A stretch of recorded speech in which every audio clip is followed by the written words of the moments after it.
Tiempo atrás solo existía el silencio, el vacío y el silencio. La existencia de la materia, así como la vida, irrumpió virulentamente, rompiendo la eterna quietud del infinito.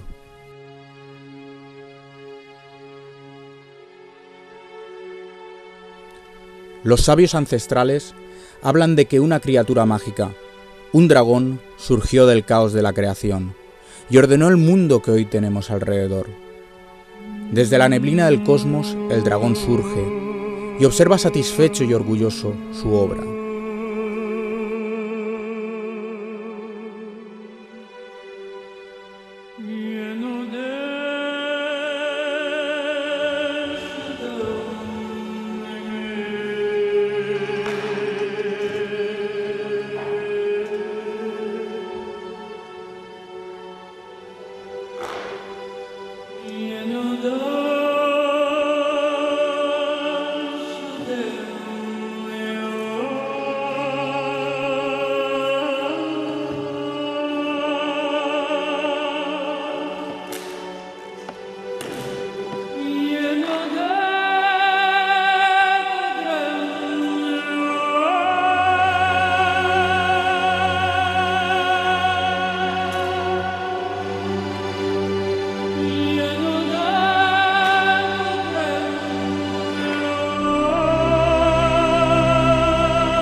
Tan pronto el universo fue ordenado, dos fuerzas surgieron para oponerse y complementarse, día y noche, sol y luna, hombre y mujer, yin y yo. De esta esencia, y según la creencia sintoísta, dos deidades, Izanami e Izanagi, mujer y hombre, crearon las islas de Japón incidiendo con su lanza de gemas sobre la inmensidad del océano. Lejos del mito, desde los albores de la humanidad, el hombre, por su naturaleza divina, se erigió con la verdad y el conflicto surgió. Dos fuerzas enfrentándose eternamente. Es en Japón donde la guerra trascendió más allá de un acto vulgar de sangre y muerte, elevándola a arte.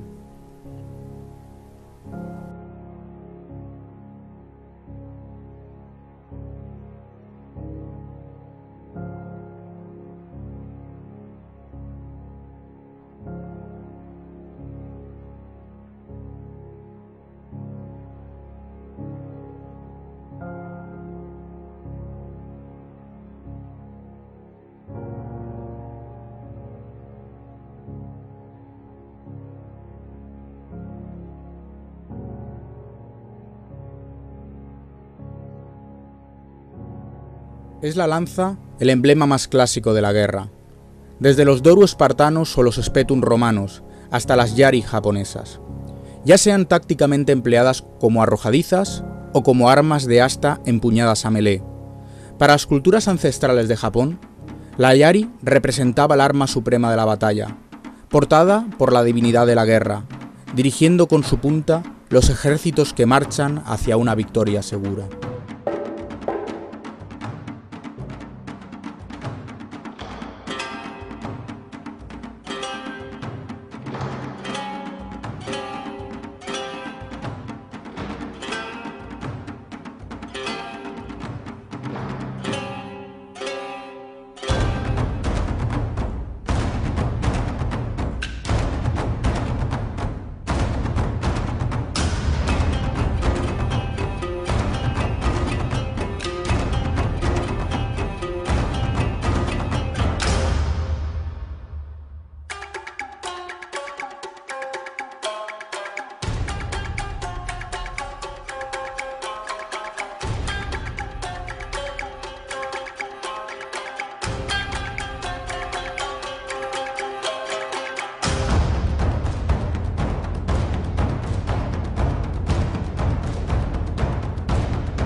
El Yari-jutsu es el arte del empleo de la lanza en batalla. Aunque en Japón existen decenas de formas de lanza, hay dos tipos principales. El primero, el Fuko-yari, una pica de madera con un punzón en el extremo. Y el segundo, el Mago-yari, un arma muy temida por incorporar una media luna invertida en la punta.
Es precisamente en las duras realidades de la guerra, el medio del guerrero, donde se forjó el carácter por generaciones y generaciones.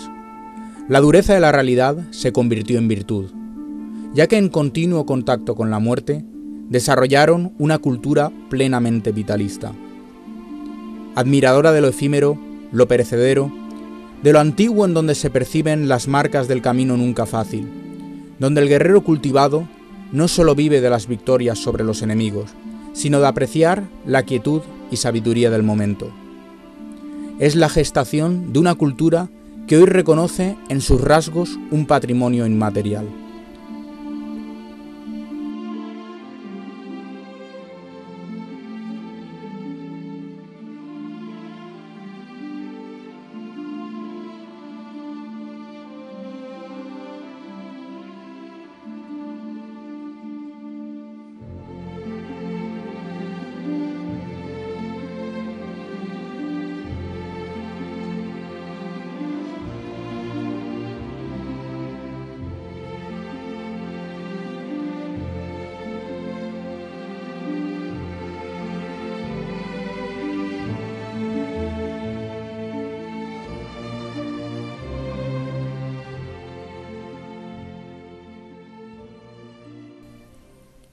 Los tiempos evolucionaron, y las guerras y traiciones se hicieron más sutiles.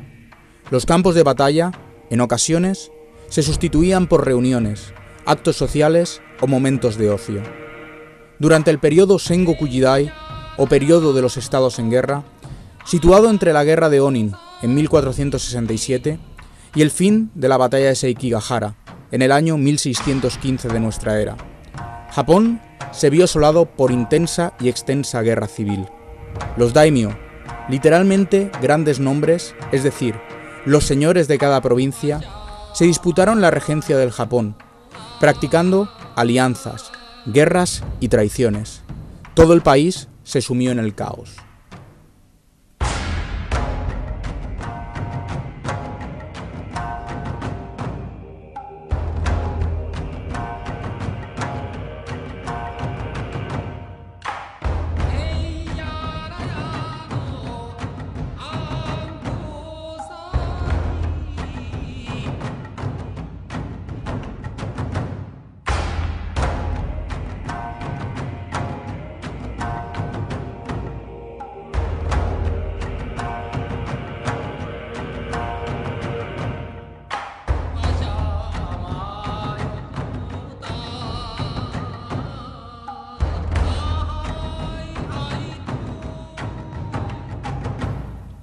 Es, por ejemplo, en reuniones sociales y situaciones protocolarias donde las traiciones eran más frecuentes.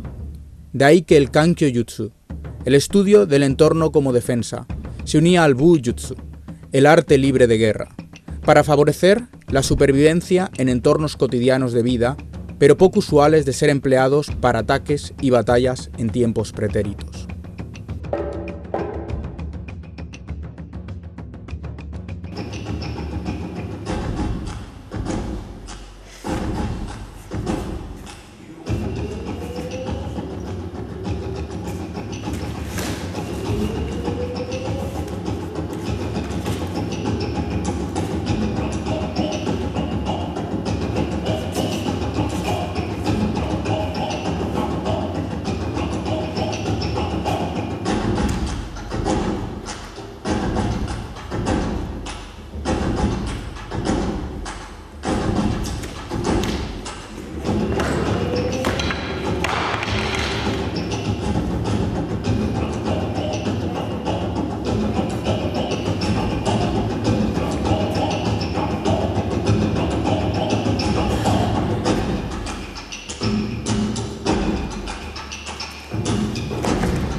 Este clima guerra civilista favoreció enormemente el desarrollo y evolución de las artes de guerra, que se adaptaron al entorno cambiante, dando una especial dimensión estratégica.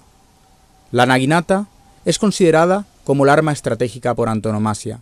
Esgrimida por las mujeres en la defensa de los castillos, consiste de una hoja de kataná acoplada sobre una asta de madera, teniendo en su longitud su protección y en la sorpresa su gran ventaja.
Sin embargo, si existe un arma por la cual el país del sol naciente es reconocido, es por la kataná, la espada. La espada es uno de los 3 tesoros hereditarios del Tenno, el emperador de Japón, junto con la gema y el espejo. Para el japonés, la espada es un símbolo arquetípico de su identidad, forjada por siglos como forma única y de identidad de su cultura militar.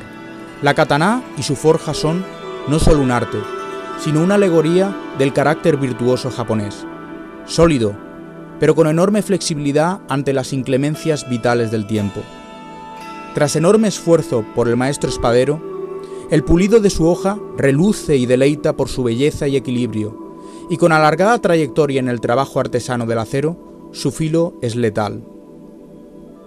El arte de la espada es llamado de Kenjutsu. Partiendo con la espada desenvainada, su estudio deviene en la comprensión de la esgrima clásica japonesa y la adquisición de habilidades en su forma de empuñar y manejo, evasivo y atacante. Su maestría estriba en la observación del entorno y comprensión táctica del combate.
El manejo de la espada se hace arte en su desenvaine.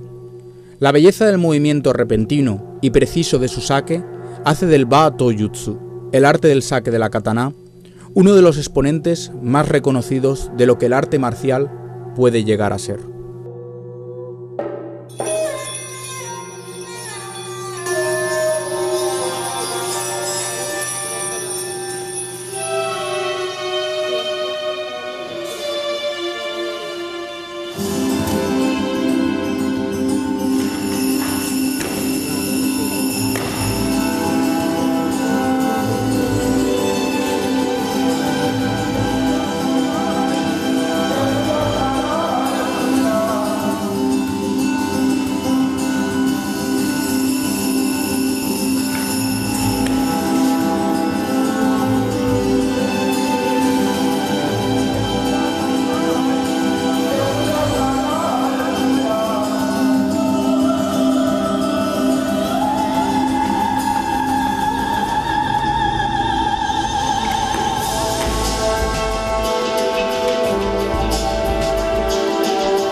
La concentración requerida en sus movimientos se eleva a meditación cuando el guerrero, como si de un espejo se tratara, se mira hacia sí mismo, a través de la práctica constante en solitario.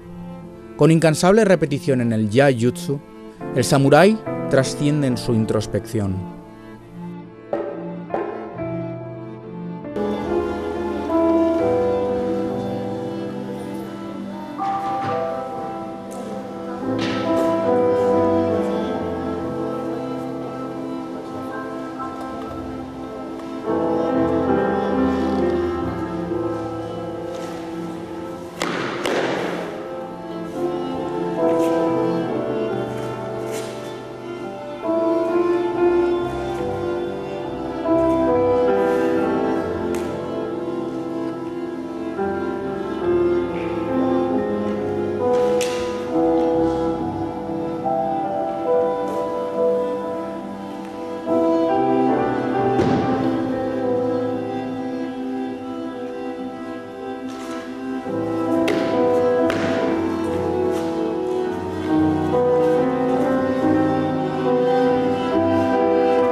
El concepto japonés de katana no se restringe a las espadas, pues el tanto, literalmente espada pequeña, es más parecido al cuchillo o daga occidental.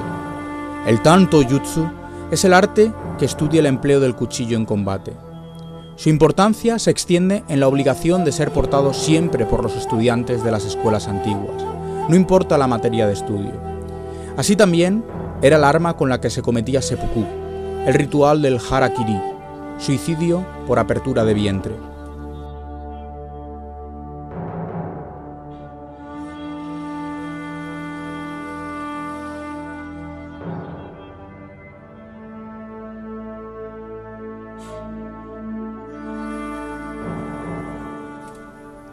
El cuchillo era portado siempre por el samurái como arma cuerpo a cuerpo en caso de necesidad, y era especialmente utilizado en la guerra. Su morfología, aunque curva, es muy variada y dispone de usos diferentes, desde el aikuchi, que no tenía guarda y era ligeramente más curvo, al estrecho yoroi-doshi, empleado para perforar armaduras y cotas de malla. También de él surgieron armas menores como el kozuka, un filo pequeño escondido entre los ropajes o en la misma montura de la katana, que se empleaba punzando o cortando de forma sorpresiva para defenderse ante amenazas o ataques repentinos. Es por ello que su aplicación, el kozuka jutsu, se estudia dentro del koubujutsu, el arte antiguo de guerra.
Muchas de las armas desarrolladas y empleadas en el Japón feudal tenían un enfoque basado en su capacidad de ser letales. Otras, mucho más primitivas, tenían la particularidad de resultar efectivas por su simplicidad. Ejemplo de esto fue el bo, un palo de 6 saku, aproximadamente 1,80 m, empleado como ayuda al caminante o herramienta múltiple. Su uso se popularizó entre el viajero errante o el monje.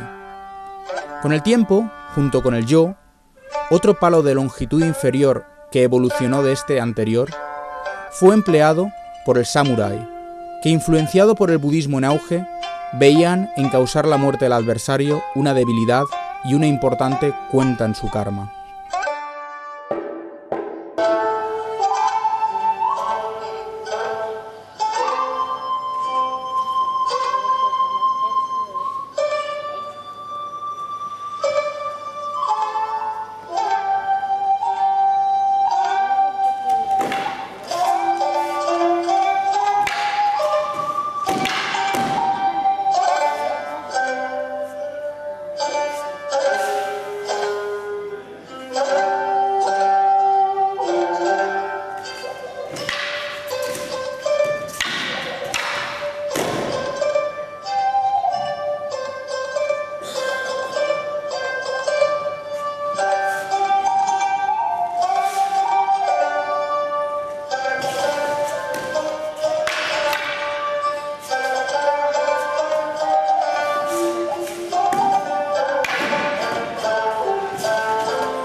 Más allá de la espada y otras armas, Japón y sus artes militares son especialmente reconocidos mundialmente por sus formas de combate cuerpo a cuerpo.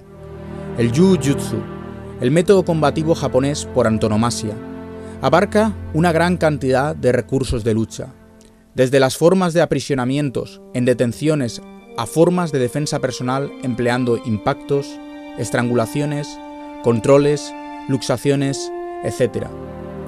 Sus formas más clásicas provienen de su ancestro, el Kumi-uchi, empleado para batirse con armadura en el campo de batalla.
Lejos de ser un arte con un origen y contexto único, el Jujutsu nació, se desarrolló y vivió diferentes épocas y con prismas sociales y culturales distintos.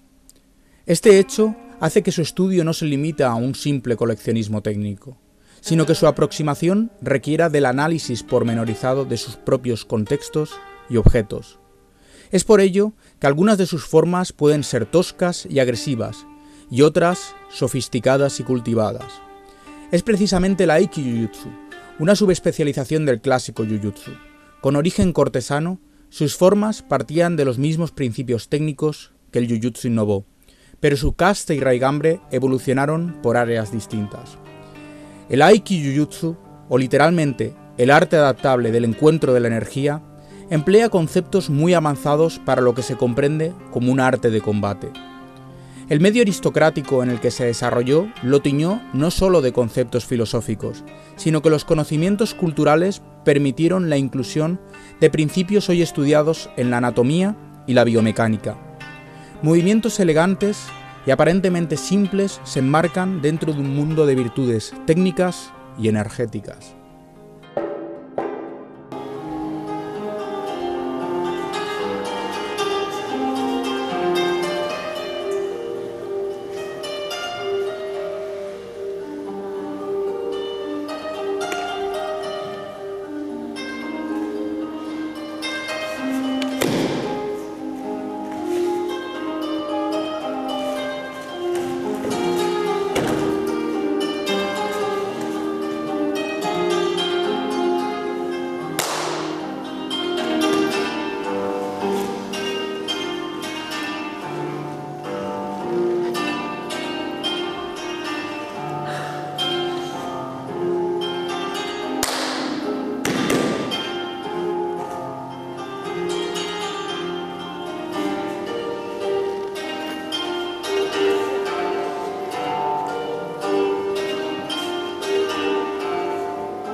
Más allá de las formas clásicas y tradicionales de Jujutsu, otras formas de combate fueron especialmente temidas en el Japón feudal por su violencia y agresividad.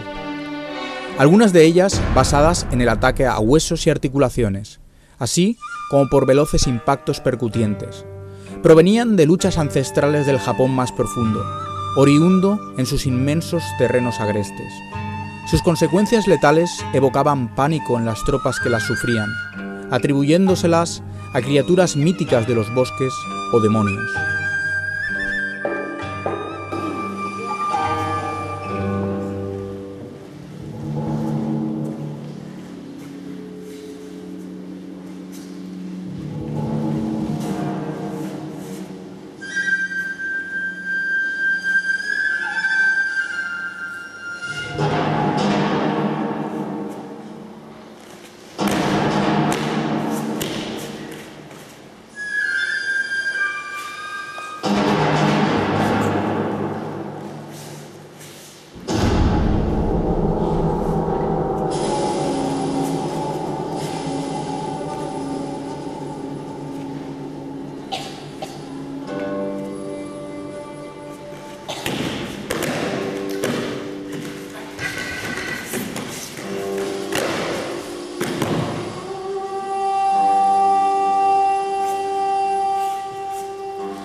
Como conclusión, deberíamos preguntarnos: ¿es Japón un paradigma extrapolable globalmente de la civilización universal?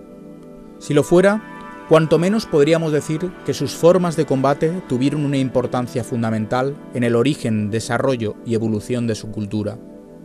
Su culto a la guerra, tratado como un arte entre las múltiples vertientes que éste tiene en su legado, es parte de la matriz de su inconsciente colectivo, que les ha transportado, a día de hoy, a un lugar privilegiado como potencia económica, industrial, tecnológica y de conocimiento e información.